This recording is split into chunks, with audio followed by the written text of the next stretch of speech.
Hello student, good evening to all of you.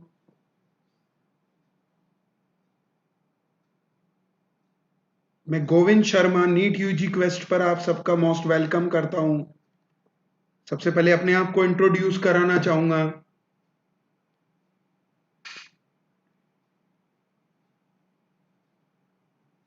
मैं 21 year से NEET UG student को कोटा में फिजिक्स टीच कर रहा हूं। उनमें से मेरे पढ़ाए हुए स्टूडेंट टॉप रैंक कई बार प्रोड्यूस की है। उनमें से कुछ इंडिया के टॉप मोस्ट मेडिकल कॉलेजेस में स्टडी कर रहे हैं और यहाँ पर आपके जितने भी टॉप मोस्ट इंस्टीट्यूट है कोटा के, वहां पर भी मैंने नीट यूजी के स्टूडेंट को फिजिक्स टीच किया है। 21 ईयर से मैं फिजिक्स टीच कर रहा हूं बच्चों। अब स्टार्ट करते हैं बच्चों। नीट यूजी को क्रैक करने के लिए इंडिया का लार्जेस्ट लर्निंग प्लेटफॉर्म अनअकैडमी लेकर के आया है नीट यूजी का सब्सक्रिप्शन, जो देता है unlimited live and recorded courses, वो भी इंडिया के बेस्ट एजुकेटर द्वारा प्रिपेयर किया जाता है बच्चों। अब ये नीट यूजी का सब्सक्रिप्शन अवेल करने के लिए आप अनअकैडमी का लर्निंग ऐप डाउनलोड करेंगे और गूगल प्ले स्टोर से, और अगर आपके पास आईफोन है तो ऐप स्टोर से भी डाउनलोड कर सकते हैं। ये जो नीट यूजी का सब्सक्रिप्शन है बच्चों, इसके 4 मेन एडवांटेजेस हैं। एक तो यहाँ डेली लाइव क्लासेस होती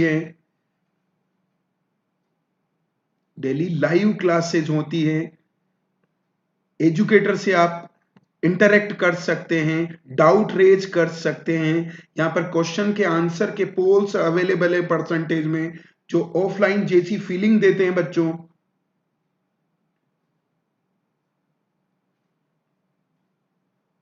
हाँ जी, दूसरा सबसे इंपॉर्टेंट है, यहाँ लाइव टेस्ट एंड क्विजेज होते हैं, जिससे आप अपनी परफॉर्मेंस को इवेल्यूट कर सकते हैं कि आपकी प्रिपरेशन नीट यूजी को क्रैक करने के लिए सही डायरेक्शन में आगे बढ़ रही कि नहीं बढ़ रही है। साथ में आपकी रैंक कहाँ स्टैंड करेगी उसके बारे में भी पता कर सकते हैं। तो यहाँ पे टेस्ट एक पीरियोडिक इंटरवल में होते हैं, नीट लाइक एनवायरमेंट, ये भी इसका एडवांटेज है बच्चों। यहाँ के कोर्सेज स्ट्रक्चर्ड होते हैं, जीरो लेवल से लिफ्ट अप करके बच्चे को टॉप लेवल तक लेके जाते हैं बच्चों। आया समझ में? टॉप लेवल तक लेके जाते हैं बच्चों। हाँ जी, साथ में यहाँ डिफरेंट डिफरेंट रिक्वायरमेंट के according different different courses structured किए जाते हैं। 2 months crash course, long year, मतलब ईयर लॉन्ग, 1 ईयर का, 2 ईयर का, 11th के साथ तैयारी करनी है 2 ईयर वाला स्ट्रक्चर्ड कोर्स है, 1 ईयर का स्ट्रक्चर्ड कोर्स है, रिपीटर्स के लिए अलग कोर्स है। साथ में यहाँ के जितने भी सिलेबस हैं वो न केवल थियरी कवर करते हैं बल्कि रिवीजन स्ट्रेटेजी भी प्लान की जाती है बच्चों। हाँ जी, आया समझ में? तो ये तीसरा एडवांटेज है। चौथा सबसे इंपॉर्टेंट एडवांटेज है बच्चों, यहाँ एक बार ही सब्सक्राइब करना होता है और अनलिमिटेड टाइम्स आप लाइव क्लासेस देख सकते हैं तीनों सब्जेक्ट की। इसमें आप एक चैप्टर को किसी भी एजुकेटर से पढ़ सकते हैं जो आपको ज्यादा अच्छे से समझा सकता है, जिससे पढ़ने में आपको ज्यादा मजा आता है। और लाइव क्लासेस छूट गई है तो आप रिकॉर्डेड कोर्सेज के थ्रू भी कवर कर सकते हैं। ये फीचर्स तो ऑफलाइन कोचिंग में भी अवेलेबल नहीं होता बच्चों। तो ये 4 फीचर्स इस नीट यूजी के सब्सक्रिप्शन को नीट यूजी क्रैक करने के लिए बहुत इंपॉर्टेंट बनाते हैं। यहाँ फ्री लाइव डेमो क्लासेज होती हैं, उनको देखकर भी आप यहाँ के एजुकेटर के बारे में पता कर सकते हैं। यहाँ के एजुकेटर बहुत एक्सपीरियंस्ड हैं, उनके बहुत सारे व्यूअर्स हैं, फॉलोवर्स हैं। अब ये सब्सक्रिप्शन 6,000 रुपीज का है बच्चों, अगर आप 1 महीने का लेंगे तो। पर अगर आप नंबर ऑफ मंथ ज्यादा लेंगे, 12 मंथ का लेंगे, तो ये 2500 का हो जाएगा बच्चों, कई रह जाएगा 6,000 से घटकर पर मंथ। और 24 मंथ्स का लेंगे ना तो 1,500 रुपीज पर मंथ, वो भी तीनों सब्जेक्ट का। हाँ जी, और कितने भी एजुकेटर से पढ़ सकते हैं तीनों सब्जेक्टों को। साथ में मेरा रेफरल कोड यूज करें बच्चों, GS सर, तो आपको 15% एक्स्ट्रा डिस्काउंट मिलेगा बच्चों। और 15% एक्स्ट्रा डिस्काउंट मिलेगा। तो जो 1500 पर मंथ का कोर्स था वो 1350 पर मंथ में अवेलेबल हो जाएगा तीनों सब्जेक्ट के लिए। और अगर जो 2500 का था वो 2250 में अवेलेबल हो जाएगा बच्चों। और जो 6000 का था वो 5400 में अवेलेबल हो जाएगा बच्चों।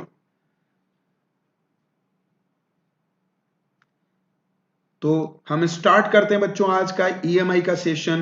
लास्ट सेशन है बच्चों ये, पक्का?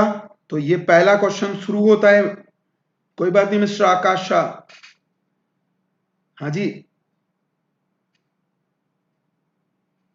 कोई दिक्कत नहीं है। यहां पर पहला क्वेश्चन बच्चों बहुत ही शानदार क्वेश्चन, क्लियर है? देखो मैग्नेट को किस में डाला है? वर्टिकल कॉपर ट्यूब में डाला है बच्चों। ट्यूब में डालते हैं ना बच्चों तो ये एडी करंट का क्वेश्चन होता है। चेंज का अपोज बहुत ज्यादा होता है बच्चों, पढ़ लीजिए आप एक बार, बहुत अच्छा क्वेश्चन है।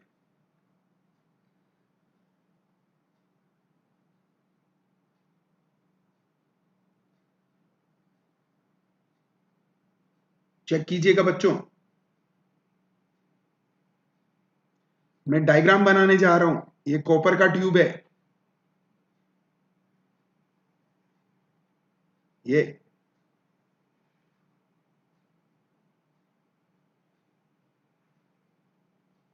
आपके पास ये लॉन्ग ट्यूब है। एक मैग्नेट को गिराया, इसकी एक्सिस के अलोंग ये मैग्नेट है, तो mg नीचे लगेगा बच्चों, एक fm ऊपर लगेगा। पर आपको पता होना चाहिए fm किसके प्रोपोर्शनल है? Induce current. इंड्यूस करंट होती है E बाई आर, और ये वेलोसिटी के ईएमएफ, इंड्यूस ईएमएफ किसके? रिलेटिव वेलोसिटी के प्रोपोर्शनल है। तो फोर्स भी वेलोसिटी के प्रोपोर्शनल है। तो जैसे ही नीचे गिरेगा तो एक्सेलरेशन हो जाएगा mg minus fm, mg minus fm, ये नेट फोर्स है और ये ma के इक्वल है। तो a क्या होगा? लेस देन g होगा, fm बाई m, पक्का क्या? बट क्या होगा? जीरो थोड़ी है, तो वेलोसिटी नीचे जाने पर बढ़ेगी। तो जैसे जैसे वेलोसिटी बढ़ता जाएगा इंड्यूस ईएमएफ बढ़ता जाएगा, इंड्यूस करंट, पर यहां करंट बहुत स्ट्रांग है इसलिए एफएम भी बढ़ता जाएगा। एफएम बढ़ता जाएगा तो एक लिमिट पर जाकर एफएम एमजी को बैलेंस कर लेगा। उस दिन एक्सेलरेशन जीरो हो जाएगा। इन एक्सेलरेशन जीरो होने का मतलब है वेलोसिटी मैक्सिमम वेलोसिटी हो जाएगी, उसे कहते हैं टर्मिनल वेलोसिटी। ये तो उसने क्वेश्चन में दे रखा है कि उसने कांस्टेंट वेलोसिटी एक्वायर कर ली है। अब क्या कह रहा है बच्चों कि उसे गर्म कर दिया, हीट कर दिया, ट्यूब इज हीटेड। तो आपको पता होना चाहिए कॉपर है, कॉपर मेटल होता है, हीट करने पर रेजिस्टेंस बढ़ेगा। तो जो mg को बैलेंस कर रहा था fm, क्यों कर रहा था? वहां पे आई आ रहा था, आई ई बाई आर है, और गर्म करने पे आर बढ़ गया। आर बढ़ गया तो fm घट गया, जो किसको बैलेंस कर रहा था? mg को। तो और यहां पे एक्सेलरेशन लगेगा किस पर? मैग्नेट पर। हाँ जी, मैग्नेट पर नीचे क्या लगेगा? एक्सेलरेशन। तो वेलोसिटी में क्या होगा? इंक्रीमेंट होगा बच्चों। हाँ जी, फर्दर इंक्रीज होना शुरू हो जाएगी। पक्का बच्चों? बढ़े आगे तो ये आंसर जाएगा। पर सुनो बच्चों, ये कॉपर के बजाय सेमीकंडक्टर की ट्यूब होती। हाँ जी, तो सेमीकंडक्टर में गर्म करने पे रेजिस्टेंस घटता है, घटता है तो एफएम बढ़ जाएगा, तो वेलोसिटी पहले से कम हो जाएगी। ध्यान रखना, सेमीकंडक्टर होगा तो वेलोसिटी कम हो जाएगी बच्चों। आया समझ में? क्लियर है सबको? चलिए तो आगे बढ़ाते हैं बच्चों नेक्स्ट सेशन की ओर। ये सेकंड क्वेश्चन है बच्चों, बहुत ही शानदार क्वेश्चन है ये भी, एडी करंट से रिलेटेड है।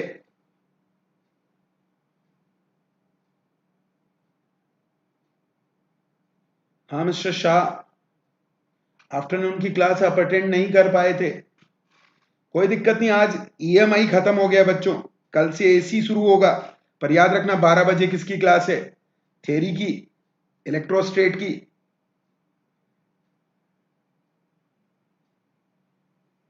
इलेक्ट्रोस्टेट की क्लास है वो।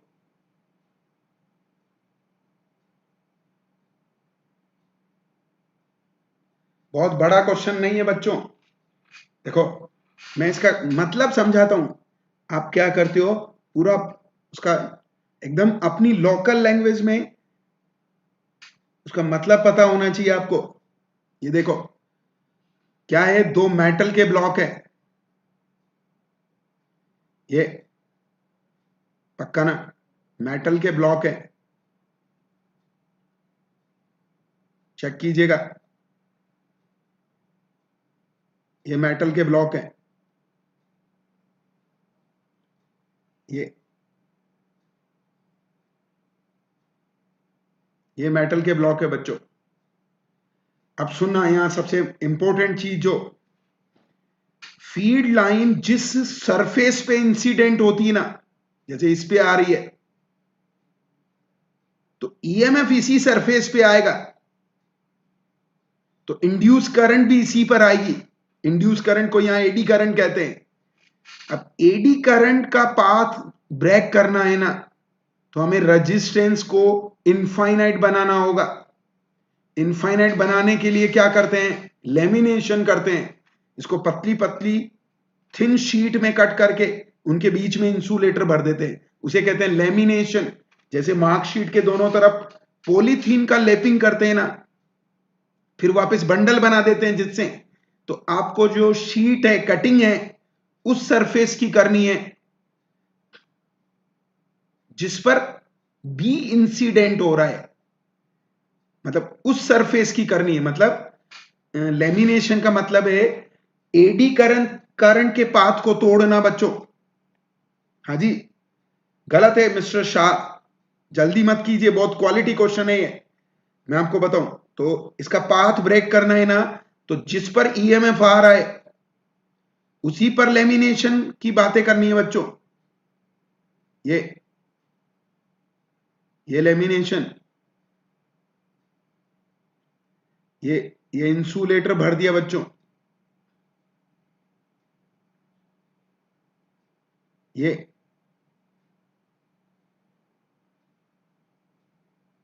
पक्का क्या, ये लेमिनेशन।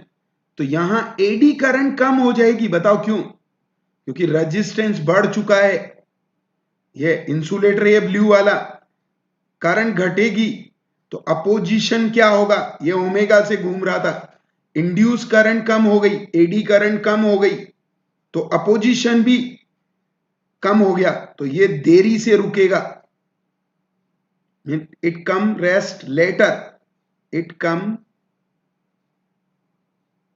To rest later. क्यों? क्योंकि जो अपोजिशन करने वाला एजेंट था ना, वो कम हो गया।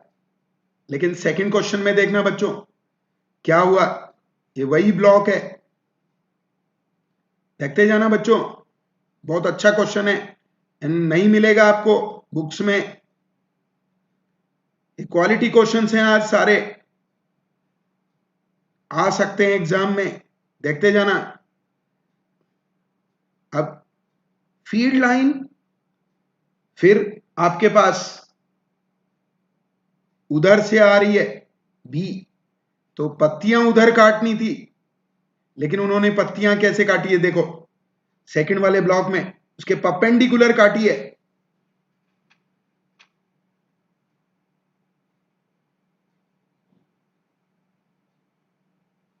हाँ जी, ये चेक करना, ऐसे पत्तियां काटी है, ये लेमिनेशन ऐसे किया है, तो ईएमएफ उस सरफेस पे आ रहा है बच्चों, इस पे और उस पे, तो उसका पाथ नहीं कटा है, नहीं कटा है तो आई स्ट्रॉन्ग रहेगा, क्योंकि आर मिनिमम है, तो आई मैक्सिमम होगा यहां, और आई मैक्सिमम होगा तो ओमेगा से घूम रहा था, तो अपोजिशन भी मैक्सिमम होगा, क्योंकि इंड्यूस करंट चेंज का अपोज करती है.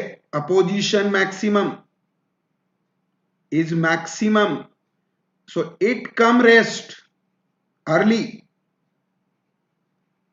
ये जल्दी रुक जाएगा. come to rest early. क्यों?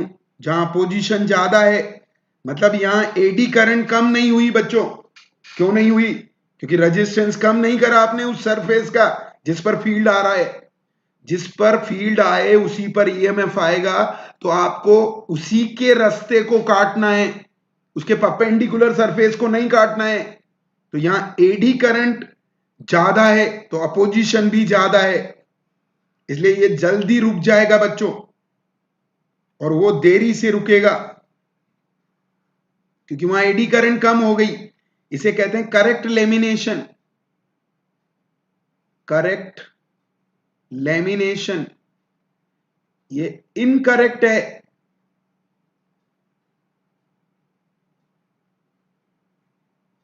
लेमिनेशन, हाँ जी, पक्का क्या? Incorrect lamination.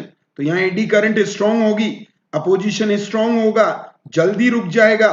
यहां एडी करंट कम हो जाएगी, ये देरी से रुकेगा. पूछा क्या है? देरी से कौन सा ब्लॉक रुकेगा? तो आंसर जाएगा ए.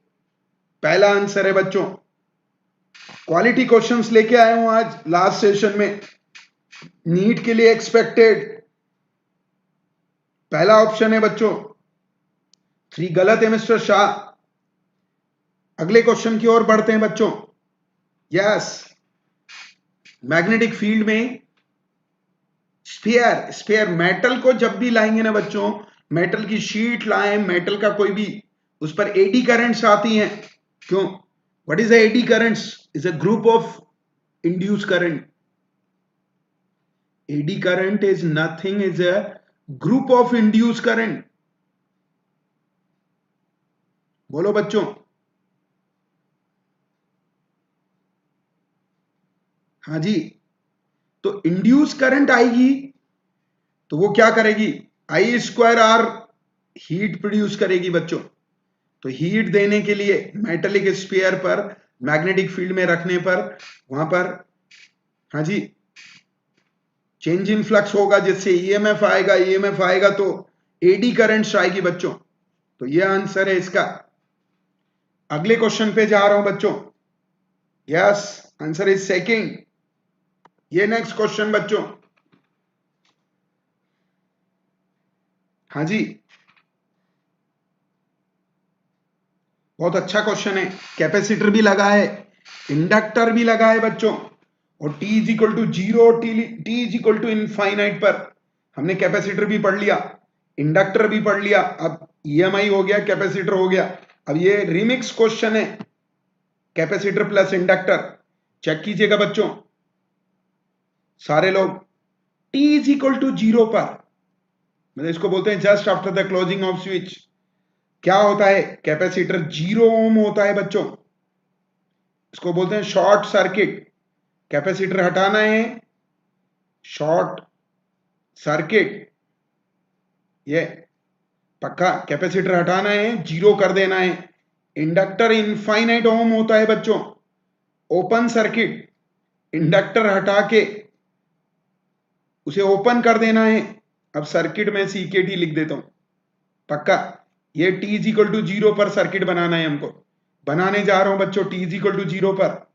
ये बैटरी जैसे का जैसा, रेजिस्टेंस का कुछ नहीं बिगड़ेगा.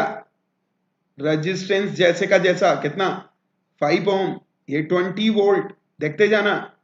अब जहां कैपेसिटर है वहां ग्रांड ट्रंक रोड बनाना है 0, और रेजिस्टेंस 5 ओम जैसे का जैसा. चेक करना बच्चों. इंडक्टर ओपन कर देना है बच्चों. ये ओपन कर दिया इंडक्टर, रेजिस्टेंस 5 ओम. तो इधर करंट नहीं जाएगी बच्चों, इसका कोई मीनिंग नहीं है. तो वो दोनों किस में हो गए? सीरीज में हो गए बच्चों, क्योंकि ये हटने के बाद सीरीज में हो गए. तो I1 करंट का रेशियो चाहिए ना, पहले I1 निकाल लो, तो आ जाएगा 20/5 + 5 बच्चों, पक्का। तो कितना आया? 2 एम्पियर। अगले क्वेश्चन की बात करें, t = इनफाइनाइट पर C इनफाइनाइट ओम हो जाता है बच्चों। याद कैसे रखते हैं? जैसा जैसा t होता है ना, C का रेजिस्टेंस उतना उतना होता है बच्चों। इंडक्टर 0 ओम हो जाता है बच्चों। हाँ जी, उठा के भर दीजिए। यह आपका रेजिस्टेंस है, यह आपका 20 वोल्ट, रेजिस्टेंस 5 ओम। अब की बार कैपेसिटर ओपन हो गया, इस बार ये नेग्लेजिबल करना है। इंडक्टर शॉर्ट हो गया बच्चों, ये इंडक्टर की जगह है, फिर लेकिन सीरीज में है, लेकिन गलती से ये भी 5 ओम है। ये तब मजा आता जब ये 10 ओम होता, कोई बात नहीं, लेकिन तो इसका कोई मीनिंग नहीं है। अब करंट ऐसे जाएगी, फिर सीरीज में है, तो I2 भी कितना आएगा? 20/5 + 5, ये भी 2 एम्पियर बच्चों। इनका रेशियो पूछा है I1/I2, सो इट इज 1 बच्चों। Answer is first. अगले क्वेश्चन की ओर बढ़ते हैं बच्चों, बहुत ही शानदार क्वेश्चन। अभी अभी हमने eddy currents action timing field के साथ क्या करती है, देखो बहुत अच्छा क्वेश्चन है, इजी क्वेश्चन है, इसलिए इस पे टाइम ज्यादा मत लगाइए। ये शीट है आपका,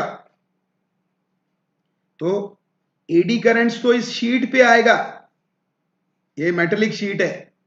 मैग्नेटिक फील्ड कैसे लगा होता है इस पे, वो क्रॉस, ये क्रॉस का मतलब है प्लेन के परपेंडिकुलर, ऐसे।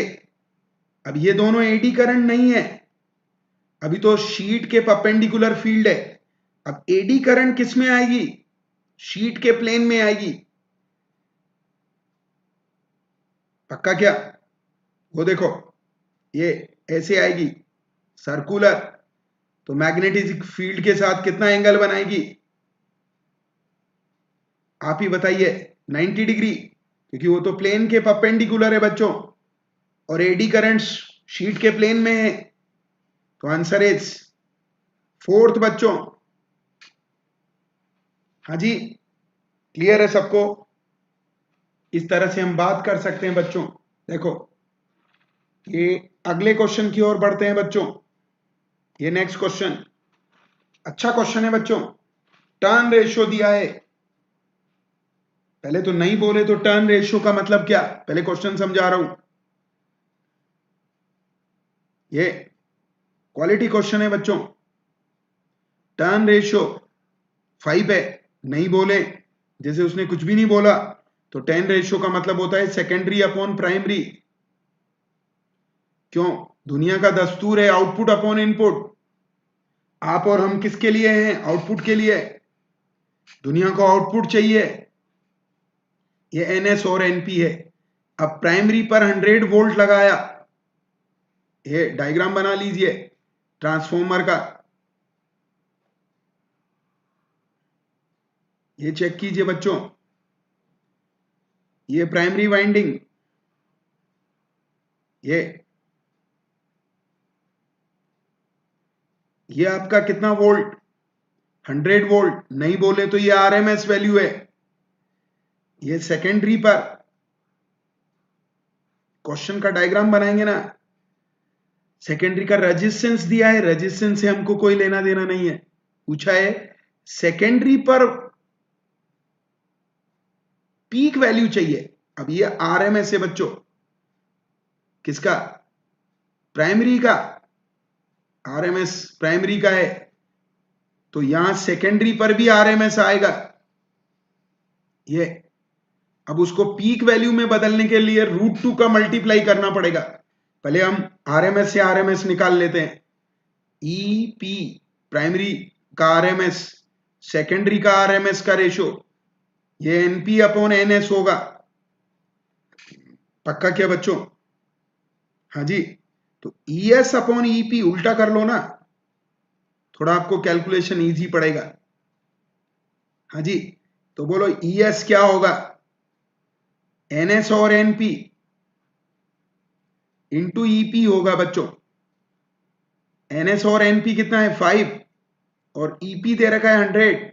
लेकिन ये जो वैल्यू आई ना बच्चों, ये आरएमएस वैल्यू है किसकी?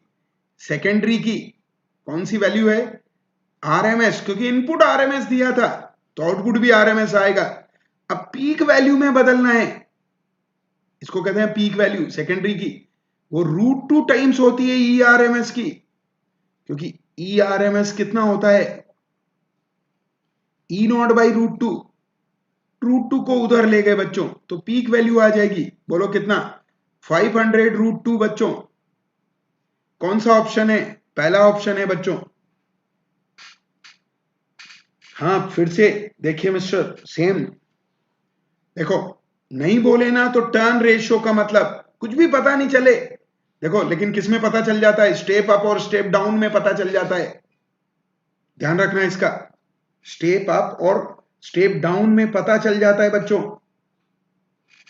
उसमें ज्यादा वाला स्टेप अप में सेकेंडरी है और स्टेप डाउन में ज्यादा वाला प्राइमरी है। लेकिन जब स्टेप अप और स्टेप डाउन भी नहीं बोला ना तो टर्न रेशियो का मतलब याद रखो हमेशा सेकेंडरी का रेशियो अपॉन प्राइमरी का रेशियो। ऐसा क्यों करते हैं? सेकेंडरी पर आउटपुट लेते हैं तो दुनिया को आउटपुट अपॉन इनपुट चाहिए बच्चों। अब हमने आरएमएस वैल्यू दिया है 100 वोल्ट, तो जो 500 वोल्ट आया ना वो भी आरएमएस वैल्यू है। लेकिन उसने पूछा क्या है? पीक वैल्यू बताओ। ये तो पता चल गया ना, 100 लगाया, टर्न रेशियो 5 है तो 100 इंटू 500 आ जाएगा। हाँ जी। अब इसका पीक वैल्यू और आरएमएस में रिलेशन ये होता है बच्चों, ये कभी भी पूछ सकता है, आरएमएस देकर पीक और पीक देकर आरएमएस। ये एसी में पढ़ने वाले हैं हम कल हमारा एसी का सेशन शुरू हो जाएगा, 10 o'clock पर हमारा एसी शुरू हो जाएगा। हाँ जी पक्का? तो आंसर कौन सा गया बच्चों? फर्स्ट। चलिए बच्चों आगे बढ़ाते हैं, नेक्स्ट क्वेश्चन। बहुत ही अच्छा क्वेश्चन बच्चों। पावर लॉस, पावर ट्रांसमिट करनी है।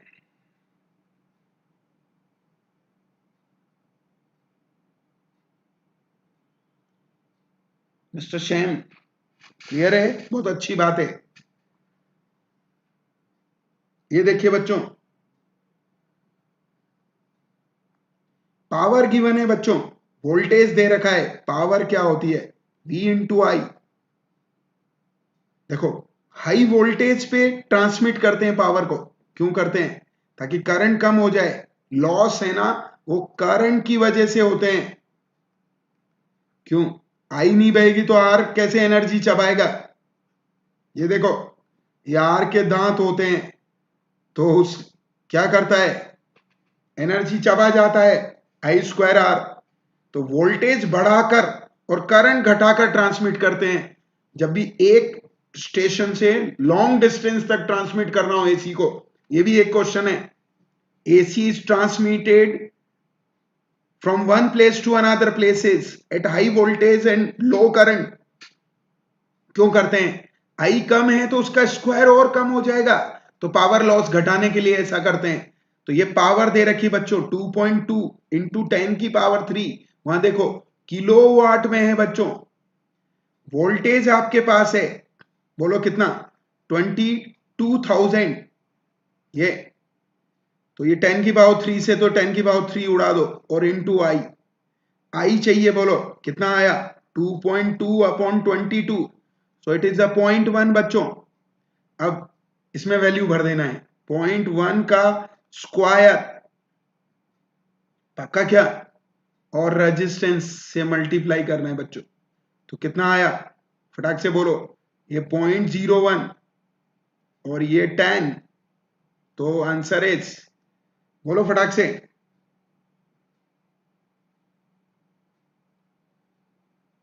0.1 वाट। कितने की वाट लगी? 0.1 की वाट लगी। ये फर्स्ट आंसर है बच्चों।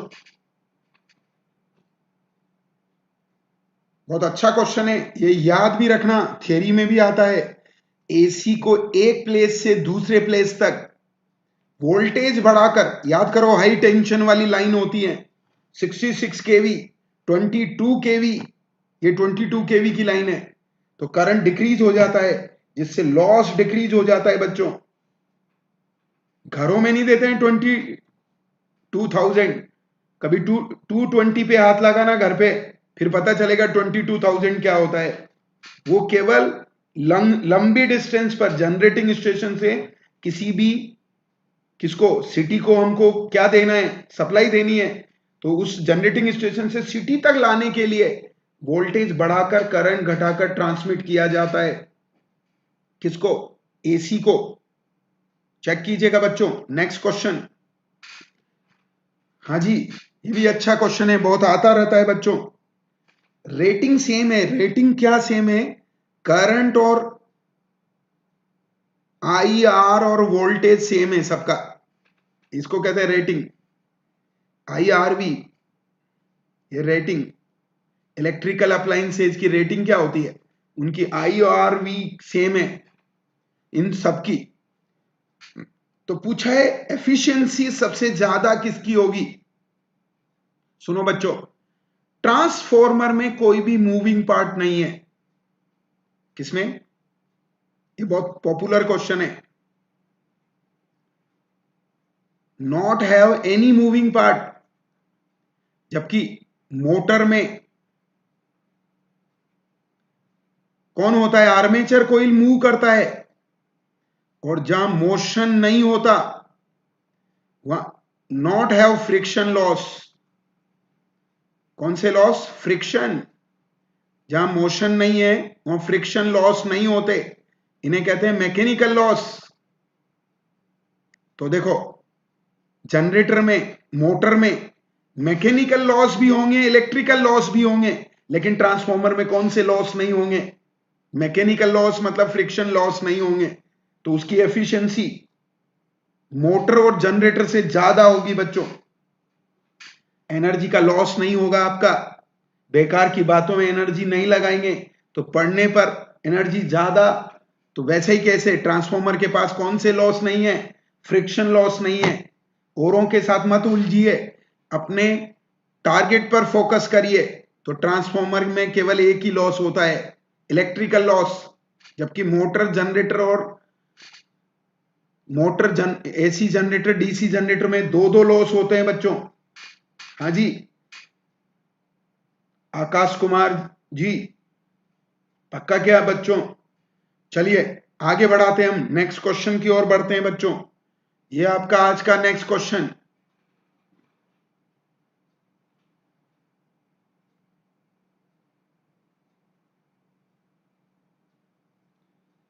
वो बोल रहा है बच्चों, हीटिंग ट्रांसफॉर्मर में कभी आपने देखा है ट्रांसफॉर्मर प्रैक्टिकली? वो आपके बाहर जहां से कनेक्शन लेते हैं वहां डीपीबी कहते हैं उसे, डिस्ट्रीब्यूशन पैनल, हम लोकल लैंग्वेज में ट्रांसफॉर्मर को। और ऐसी आवाज आती रहती है, हमिंग नॉइज, ऐसी आवाज आती है, हमिंग नॉइज, वो ट्रांसफॉर्मर है। तो ऐसा कब होता है? जब वो गर्म है और उसमें ऑसिलेशंस हैं। हाँ जी, तो वो पूछ रही है हीटिंग क्यों हुआ। हीटिंग का मेन रीजन है बच्चों, वहां तीन तरह के लॉस होते हैं। देखो, कॉपर लॉस, ये कॉपर लॉस है, I²R, क्यों? वाइंडिंग किसकी बनी है? कॉपर की। ये ट्रांसफॉर्मर देखो, दोबारा देखो सब लोग, ये कितनी बार ट्रांसफॉर्मर बना दिया अब तक। ये ट्रांसफॉर्मर का क्वेश्चन आएगा बच्चों, इसको ढंग से पढ़ लेना। तो देखो, ये जो आई है ये बहेगा, ये वायर है, तो तार है तो आर होगा ही होगा। तो हीटिंग लॉस I²RT होते हैं, ये हीट लॉस है, इसे कॉपर लॉस कहते हैं, क्योंकि कॉपर की बनी होती है प्राइमरी और सेकेंडरी वाइंडिंग, ये कॉपर है। हीट लॉस, कॉपर लॉस भी कहते हैं। अब सुनो सब लोग, कोर, ये कोर है, इस कोर में आयरन लॉस होते हैं, क्योंकि ये सॉफ्ट आयरन का बनता है। तो इसमें दो लॉस होते हैं, एक एडी करंट और एक यहां का फ्लक्स जब वहां पहुंचता है ना तो थोड़ा कम हो जाता है। वो किसके कारण? हिस्टेरेसिस का। सुना है क्या? ऐसा मिर्ची बड़ा जैसा होता है, सुना है हिस्टेरेसिस कर्व? इसके कारण, क्योंकि जिस रेट से करंट बदलती है ना, मैग्नेटिज्म मटेरियल में नहीं बदलता, जिससे एच नहीं बदलता। हाँ जी, तो ये जो लॉस होते हैं उसे हिस्टेरेसिस लॉस कहते हैं, लैगिंग लॉसेस। तो तीनों आंसर हैं, ये तीनों के कारण हीटिंग होती है, तो आंसर इज फोर्थ बच्चों। पक्का क्या? हाँ जी, बढ़े आगे बच्चों। चलिए अगले क्वेश्चन की ओर बढ़ते हैं बच्चों। ये नेक्स्ट क्वेश्चन है आपका। आज ट्रांसफॉर्मर ज्यादा लेके आया हूं, क्यों? बच्चे ट्रांसफॉर्मर को इग्नोर कर देते हैं सबसे लास्ट में, और एसी में ये वापस काम आएगा हमारे। वैसे ये डीसी पर वर्क नहीं करता। हाँ जी, देखो सबसे पहले थोड़ा सा ट्रांसफॉर्मर का आइडिया और दूं आपको।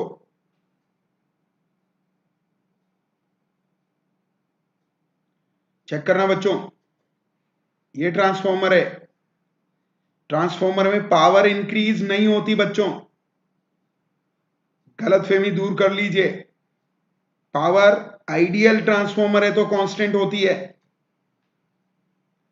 ये हम आइडियल की बातें कर रहे हैं क्योंकि आपके सिलेबस में आइडियल है। ये ईपी वोल्टेज है प्राइमरी का, इसे कहते हैं इनपुट। ये इनपुट करंट, लेफ्ट वालों को इनपुट कहते हैं, राइट वालों को आउटपुट कहते हैं बच्चों। ये ईएस आउटपुट वोल्टेज, यहां करंट जाएगी आईएस। पक्का क्या? अब चेक करना, प्राइमरी की पावर्स सेकेंडरी के इक्वल होती है आइडियल के लिए। EP IP is equal to ES IS होता है। तो वोल्टेज बदलने के लिए ट्रांसफॉर्मर को यूज किया जाता है मेनली। वो तो गलती से क्या है, वोल्टेज बढ़ाओगे तो करंट कम हो जाएगा। पावर कांस्टेंट है यहां, ये पावर कांस्टेंट है अगर आइडियल है तो। अदरवाइज तो पावर भी थोड़ी सी कम हो जाती है लॉसेस के कारण। हाँ जी, तो क्या हो रहा है, ट्रांसफॉर्मर क्यों लगाया? या हमारा जो चार्जर है ना मोबाइल का, वो सेमीकंडक्टर मतलब मोबाइल को चार्ज करता है, तो उसमें 20 वोल्ट चाहिए, घरों में 220 आ रहा है, तो उसके अंदर ट्रांसफॉर्मर लगा है एक, उसमें रेक्टिफायर भी लगा है। हाँ जी, तो किसके लिए रेस्पॉन्सिबल है? Change in voltage. हाँ जी, करंट के लिए नहीं, पहले वोल्टेज को बदलता है वो तो वोल्टेज बदलने के बाद उसका साथ पावर को कांस्टेंट रखने के लिए करंट को उल्टा जाना होता है। कैसे? देखो कैसे, ई बढ़ाओगे, ये ई बढ़ाओगे तो आई कम करना होगा, अदरवाइज पावर कैसे कांस्टेंट रहेगा? इसलिए करंट को चेंज करना होता है, but it is responsible for the potential variation. Is that clear? Not responsible for the current variation. वो भी किसका? एसी का। ये डीसी पर वर्क नहीं करता। ये सारे फॉर्मूले डीसी पर मत लगा देना। डीसी के केस में आउटपुट क्या होगा? जीरो होगा बच्चों। हाँ जी, पक्का बच्चों। अगले क्वेश्चन की ओर बढ़ते हैं बच्चों। ये मोटर का क्वेश्चन है बच्चों। बच्चे क्या करते हैं इसमें, ऐसे टॉपिकों को छोड़ देते हैं बच्चों।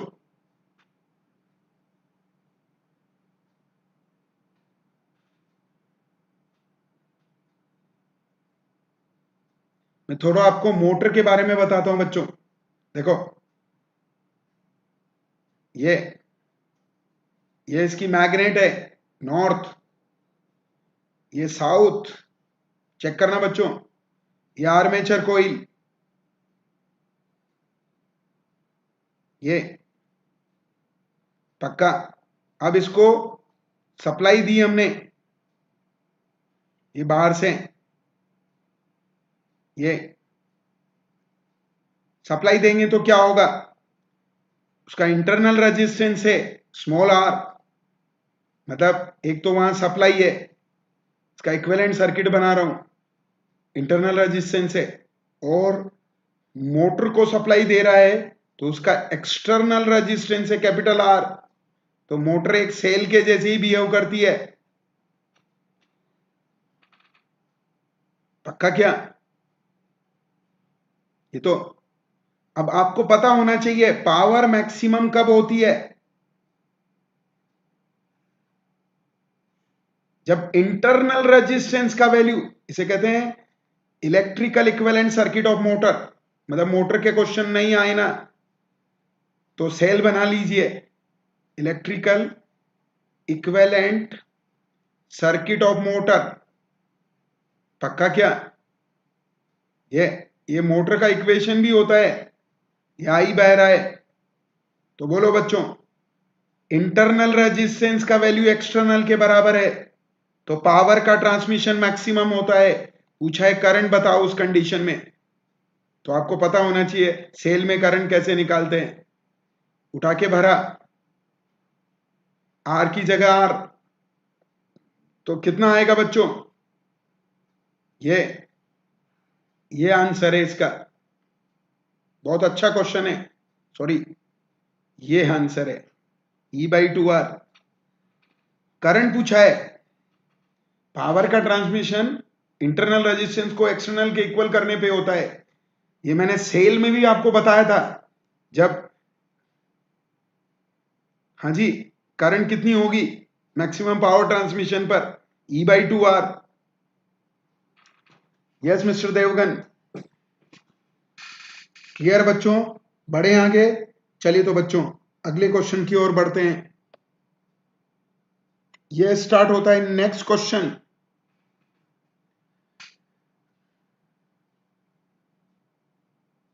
बहुत ही अच्छा क्वेश्चन है बच्चों, अभी अभी हमने मोटर पढ़ी है उसी पर बेस्ड है।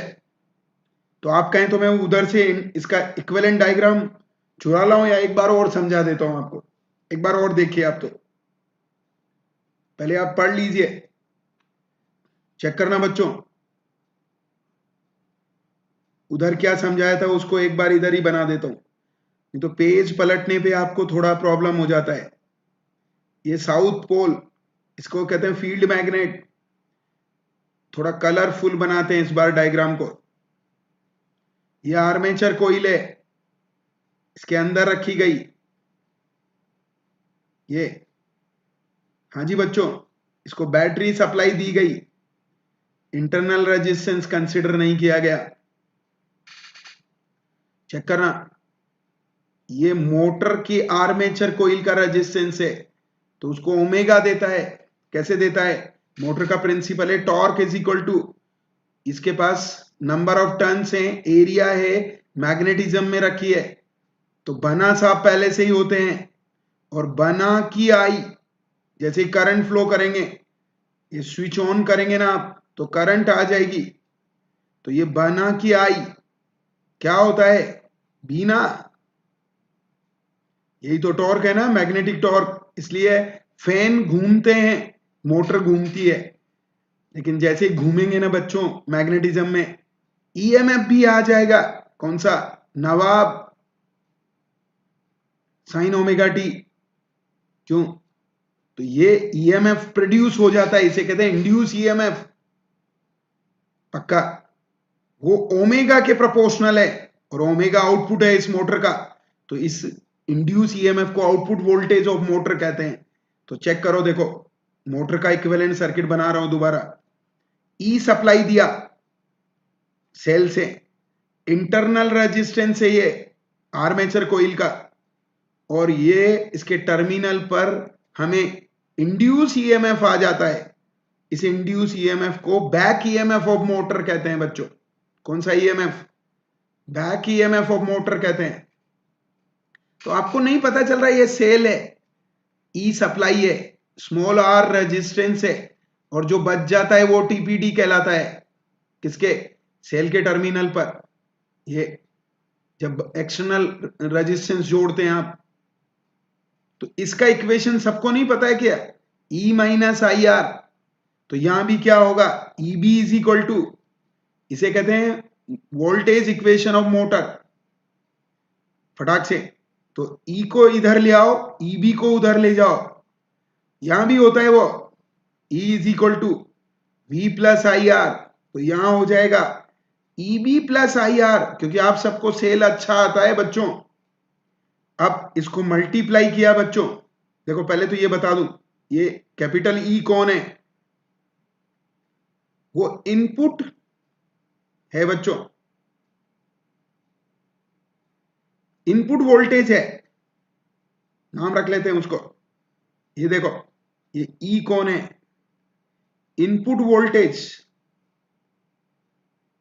हाँ जी, ये कौन है? Back EMF. तीन नाम है इसके, कुछ बुक्स बैक ईएमएफ बोलती हैं, कुछ बुक्स इंड्यूस ईएमएफ बोलती है, और कुछ बुक्स आउटपुट वोल्टेज बोलती है। वो इनपुट है या आउटपुट है? क्योंकि ओमेगा आउटपुट है ना, ये ओमेगा के प्रोपोर्शनल है। इन तीनों में से कोई भी नाम बुला सकता है बैक ईएमएफ का, और ये ड्रॉप लॉस है। अब इस इक्वेशन को दोनों तरफ आई से मल्टीप्लाई किया, हाँ जी, आई से, देखते जाना, तो क्या हो गया? वो जो वोल्टेज इक्वेशन था ना, वो पावर इक्वेशन में बदल गया। ये इनपुट पावर है, ये ईबी इंटू आई, ई को बड़ा बना लीजिए, ईबी इंटू आई, ये आउटपुट मैकेनिकल पावर है, और आई स्क्वायर आर लॉस है, ये पावर लॉस है। दोबारा से बना रहा हूं, ये वही मैकेनिकल पावर है, आउटपुट पावर है, और ये आपका इनपुट पावर है। तो पूछा है आपको, पहले ईबी निकालना पड़ेगा और उसे करंट से मल्टीप्लाई कर देंगे। ये होती है यूजफुल मैकेनिकल पावर। हाँ जी, चेक करना बच्चों, कैपिटल ई 220 दिया है, रेजिस्टेंस 4 ओम है, क्वेश्चन में डेटा देखो, और आई 5 है। तो बोलो फटाक से, ईबी कितना होगा? E minus I R. कहां है फॉर्मूला? ये देखो, ये रहा, भरने जा रहा हूं बच्चों। 220 माइनस 4 इंटू 5, तो कितना आ गया? 200। ये तो ईबी आया, इसको आई से मल्टीप्लाई कर दो, वही पावर है। बोलो 200 इंटू 5, तो कितना आया? 1000 वॉट। ये इसकी पावर है, पर इनपुट पावर बोलता ना तो 1100 आती। क्यों? वहां इनपुट वोल्टेज को आई से मल्टीप्लाई करना है। सो आंसर इज, एक ऑप्शन वो भी है, वो इनपुट पावर है। बहुत अच्छा क्वेश्चन है ये। मोटर जब भी नहीं आए ना बच्चों, सेल का डायग्राम बना लीजिए और टीपीडी का नाम बैक ईएमएफ रख दीजिए। बोलो बच्चों, ये बच्चे ये वाले टॉपिकों को छोड़ देते हैं बच्चों, डीसी मोटर, ट्रांसफॉर्मर, बच्चे यहां तक आते आते ध्यान नहीं देते। चलिए अगले क्वेश्चन पर बढ़ते हैं हम। फिर मोटर का क्वेश्चन है बच्चों। मैं आज ट्रांसफॉर्मर, मोटर और ये सब अच्छे से आपका कवर कराना चाहूंगा। क्वेश्चन आ सकता है, पता नहीं मुझे क्यों लगता है। अब मैं उस इक्वेशन को यहां लेके आऊंगा डायरेक्ट। हाँ जी बच्चों, पक्का क्या? एक बार वापस जाता हूं उस पेज पे। क्या इक्वेशन है ये इसको कहते हैं वोल्टेज इक्वेशन ऑफ मोटर। दो बार समझा चुका हूं क्योंकि मोटर में, पक्का। तो यहां से इस इक्वेशन नंबर 1 को, ये इसको नीचे वाली को ले लीजिए, इक्वेशन नंबर 1 को नेक्स्ट पेज पे ले जा रहा हूं। ये चेक कीजिए बच्चों, पहले से ही पता होना चाहिए। E is equal to E B, ये आई और आर है। चेक करना, ये इनपुट वोल्टेज है, ये आउटपुट वोल्टेज है, और ये ड्रॉप वोल्टेज है। तो सोर्स वोल्टेज 12 दे रखा है बच्चों, ईबी नहीं दे रखा बच्चों, आई दे रखा है कितना? 2 एम्पियर, और रेजिस्टेंस 1 है। तो यहां से ईबी आ गया बच्चों 12 माइनस 2 कितना होगा? 10 वोल्ट। हाँ जी, अब चेक करना, उसमें पिछले पेज पर मैंने एक चीज और समझाई थी आपको, ईबी ओमेगा के प्रोपोर्शनल है बच्चों। ये देखो, ये तो उन्होंने क्या करा उस क्वेश्चन में, हाफ स्पीड कर दी, स्पीड बिकम्स 1/2। क्यों? मोटर पे आटा चक्की लगाएंगे तो स्पीड कम नहीं होगा, पर जैसे स्पीड कम होगा ना, ईबी ओमेगा के प्रोपोर्शनल है, तो स्पीड हाफ, तो ईबी डैश भी हाफ हो जाएगा। हाँ जी, तो ईबी डैश कितना हो गया? इस 10 का हाफ 5 वोल्ट हो गया। अब पूछा है करंट कितना होगा, इक्वेशन वही है बच्चों, इसी को आई में कन्वर्ट कर देता हूं। देखो आई क्या आएगा, उस ईबी को उधर ले गए, आर ए का डिवाइड किया, पर यहां ईबी की जगह क्या यूज करेंगे, ईबी डैश। ये रखो जी, कैपिटल ई 12 है बच्चों, ईबी 5 है, आर ए 1 है। बोलो कितना आया? तो ये करंट बढ़ गई है, बताओ बच्चों क्यों? क्योंकि फ्री चलाओगे ना तो करंट 2 एम्पियर थी। क्यों? फ्री चलाओगे तो कोई लोड नहीं है ना। अब आटा चक्की जोड़ दिया तो क्या होगा, टॉर्क ज्यादा चाहिए बच्चों। तो टॉर्क बढ़ाने का, ये तो कंस्ट्रक्शन है, बना साहब नहीं बढ़ते, एक बार वो तो मोटर खरीदने पर फिक्स हो जाते हैं। तो आई बढ़ाने पर भी टॉर्क बढ़ सकता है। तो देखो पहले 2 एम्पियर करंट था, अब 7 एम्पियर क्यों हो गया? क्योंकि टॉर्क बढ़ाने के लिए आई को बढ़ाना पड़ेगा। आया समझ में? तो आंसर क्या जाएगा बच्चों? फर्स्ट जाएगा। बोलो बच्चों, ये लास्ट में थोड़े ऐसे ही क्वेश्चन है जिन जिन पे कॉन्सेप्ट्स क्लियर नहीं है बच्चों के, मैं लेके आया हूं वो। ये नेक्स्ट क्वेश्चन है बच्चों, ये भी बहुत अच्छा क्वेश्चन है डायनेमो का।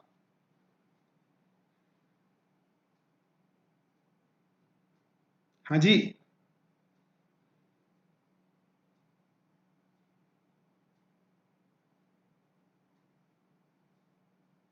बहुत अच्छा क्वेश्चन है बच्चों। देखो कैसे, चेक करना सारे लोग। फ्लक्स क्या होता है? इस बना कॉस थीटा, थीटा को क्या लिखते हैं, ओमेगा टी, तो बना कॉस ओमेगा टी, तो ये कॉस के प्रोपोर्शनल है कौन? फ्लक्स। तो ईएमएफ क्या होता है बच्चों? D phi by D T, तो बोलो कितना आएगा, माइनस बना साहब जैसे के जैसे, एंड कॉस का क्या होता है, माइनस साइन ओमेगा टी, और ओमेगा का ओमेगा, और तो ये नवाब साइन ओमेगा टी होता है ईएमएफ, मतलब ये साइन के प्रोपोर्शनल है। तो आपको पता होना चाहिए ना, पहला थीटा 0 है, मतलब ओमेगा टी 0 है, तो ईएमएफ 0 आएगा। बताओ क्यों? क्योंकि थीटा 0 पर साइन 0 होता है, बट फ्लक्स मैक्सिमम आएगा कितना, बना, क्योंकि वो कॉस है, क्योंकि थीटा 0 पर कॉस मैक्सिमम आएगा, लेकिन थीटा 90 है बच्चों, तो ईएमएफ मैक्सिमम होगा नवाब। तो नवाब जब होगा तो फ्लक्स 0 हो जाएगा। बताओ क्यों? क्योंकि वो कॉस के प्रोपोर्शनल है, और कॉस 90 0 होता है, साइन 90 मैक्सिमम है। तो यही पूछा है कि जब बना साहब होते हैं तो नवाब साहब नहीं होते, और नवाब साहब होते हैं तो बना साहब नहीं होते। क्यों? क्योंकि दोनों में π/2 का फेज डिफरेंस है। देखो ये फ्लक्स का ग्राफ है, किस, ईएमएफ का, ईएमएफ का पक्का। तो उसका ग्राफ कैसा आएगा फ्लक्स का, वो कॉस के प्रोपोर्शनल आएगा बच्चों। ये ये ये फ्लक्स का ग्राफ है। तो दोनों में यहां देखो, ये फ्लक्स 0 है, ईएमएफ मैक्सिमम है, फिर ईएमएफ 0 है, फ्लक्स मैक्सिमम है, और दोनों तो उल्टा लेना है। पहला ऑप्शन पे जा रहा हूं, लाइन ऑफ फ्लक्स का मतलब है फ्लक्स। ये लो कलर भी बदल देते हैं, ऑप्शन किससे, मैक्स मिनिमम, और ये भी मिनिमम, गलत आंसर है। Flux maximum induce EMF 0 minimum, तो मैक्सिमम मिनिमम ये सही आंसर है। फिर देखो मैक्सिमम 0, ये दोनों एक जैसे आंसर हो गए बच्चों, तो थर्ड भी टिक कर सकते हो। यहां दो ऑप्शन एक जैसे हैं, ये तो गलत हो गया, वापस मैक्सिमम मैक्सिमम दोनों गलत हो गया, तो दो आंसर आप टिक कर सकते हैं बच्चों। अच्छा अच्छा अच्छा, नॉट विल बी 0 ये गलत है बच्चों, वहां विल बी 0 आएगा। क्यों? ये मैक्सिमम है तो ये 0 होगा। क्यों? फ्लक्स बना साहब है ना, बना साहब होंगे तो नवाब साहब 0 होंगे। ये लिख रहा है नॉट विल बी 0, इसलिए थर्ड गलत है, तो आंसर इज सेकंड। नीचे लिख देता हूं, नहीं तो कहोगे मास्टर ने आंसर क्लियर बताया नहीं।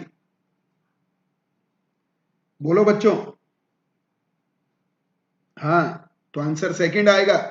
और आज का लास्ट क्वेश्चन बच्चों,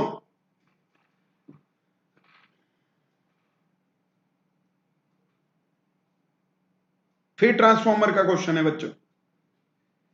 तो इंड्यूस ईएमएफ सेकेंडरी में पूछा है, ट्रांसफॉर्मर का प्रिंसिपल पता है क्या क्या होता है? लो, ट्रांसफॉर्मर का प्रिंसिपल है -M/dI/dt।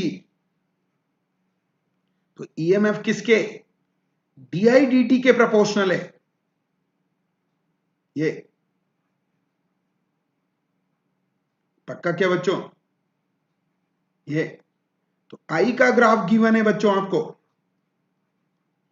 ये देखो मैं उस ग्राफ को दोबारा बना रहा हूं, ऐसे ऐसे ऐसे गिवन है, तो मुझे dI/dt का ग्राफ चाहिए। तो बताओ बच्चों, वर्सेस टाइम प्लॉट खींचना है। यहां से यहां तक वैल्यू बढ़ रही है तो स्लोप पॉजिटिव है, यहां से यहां तक घट रही है तो नेगेटिव स्लोप आएगा, और ये फिर पॉजिटिव है। तो देखो कैसा ग्राफ आएगा। हाँ जी, ये आपका पॉजिटिव है, फिर ये नेगेटिव है बच्चों। अब वो तीसरा स्टेप उन्होंने बनाया कि नहीं, ये आएगा, ये dI/dt का ग्राफ है। लेकिन इससे भी करेक्ट आंसर है बच्चों, इसका उल्टा बनाए तो कैसे? ये डॉटेड वाला टाइम एक्सिस है, इधर से बनाए ना यूं। अगर ये ऑप्शन में होता ना इज मोस्ट करेक्ट,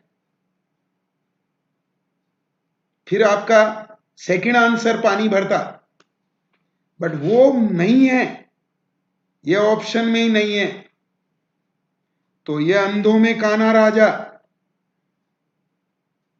हाँ जी, ये लेस करेक्ट।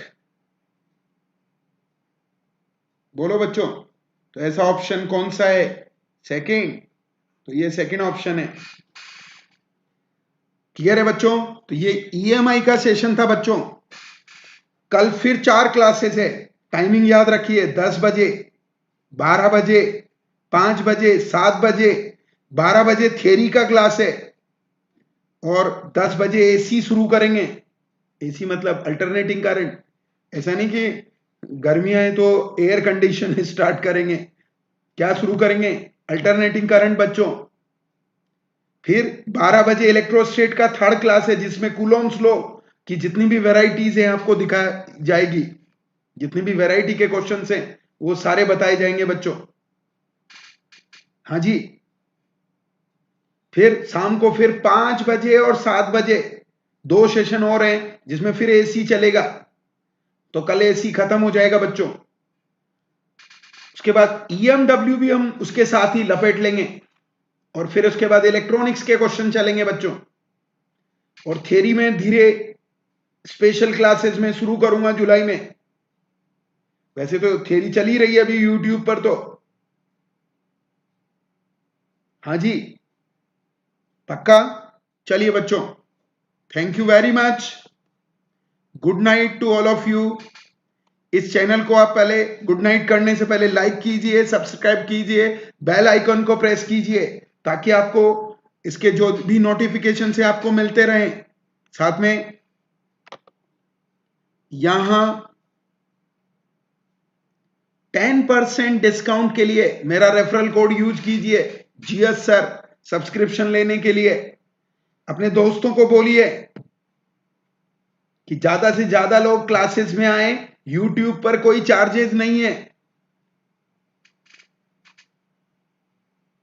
हाँ जी, तो कल हम कौन सा चैप्टर शुरू करेंगे? Alternating current.